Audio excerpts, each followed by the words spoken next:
So as I've gone through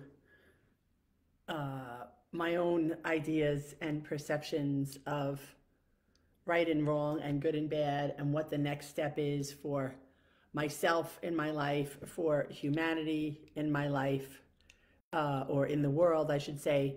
There's so many different ideas floating around. Oh my God, it can be almost overwhelming.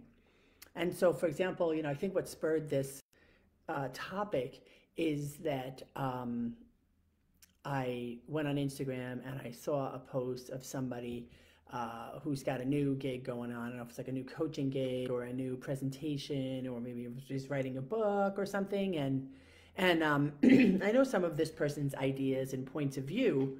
And he happens to be somebody who is in the realm of let's call it how to help people find a healthy sense of masculinity. And I know something about his thinking, his leaning, his ideas, where they come from.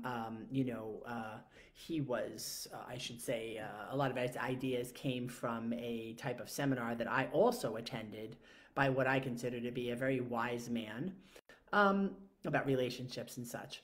And it's funny because as I sat there and I thought about like what I know about this person, as a friend, his political leanings, the things that are important to him, it makes perfect sense that he's writing about and really coming out more openly, more passionately, more intentionally with these ideas that he has.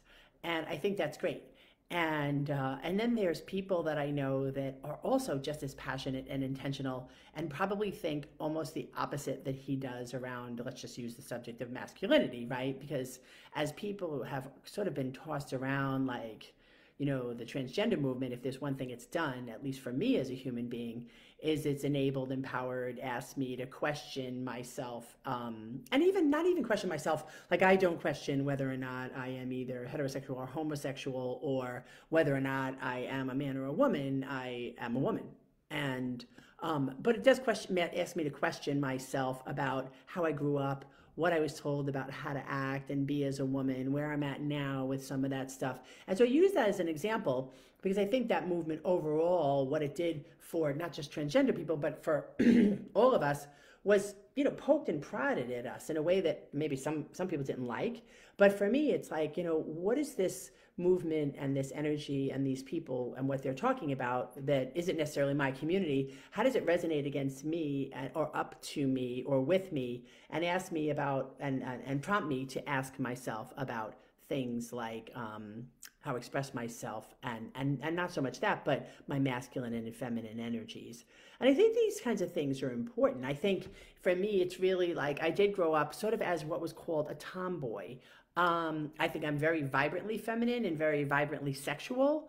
And I don't identify as, I'm not even going to go there. I'm not even going to go there because I don't even want to get into the identification thing. But I think it's important to understand that everybody's ideas, and I just throw that up as an example. So it's like people's ideas about sexuality and their gender are not necessarily just about the people who are trying to identify. They're about all of us. And when I look at things happening in the world, I try to see how it like hits up against me as a human being. And I think going back to the topic of your ideas, what the thing is that like, at the same time that this one person is over here and it's got this really strong intentional and passionate way of looking at masculinity and wants to put that out in the world for more people to understand and to teach more people, there's this other people who maybe are men who are trying to get in touch with their feminine side.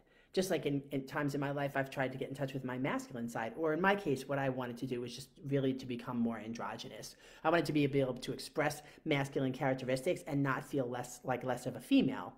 And so, when you're putting yourself out there as, whatever it is, someone with ideas, someone with passion, I just want to express that, like, nobody's an expert.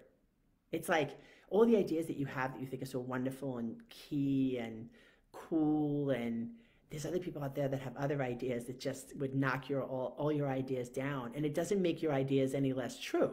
Just like the way I think about like spirituality, the way I think about things like mental health, personal health. I mean, there are people who would absolutely document the shit out of a great argument against everything I believe, and I love that. It's just great, because we live in a world of true diversity, and everybody needs to be able to express what their ideas mean. But let's just remember, it's your ideas and my ideas.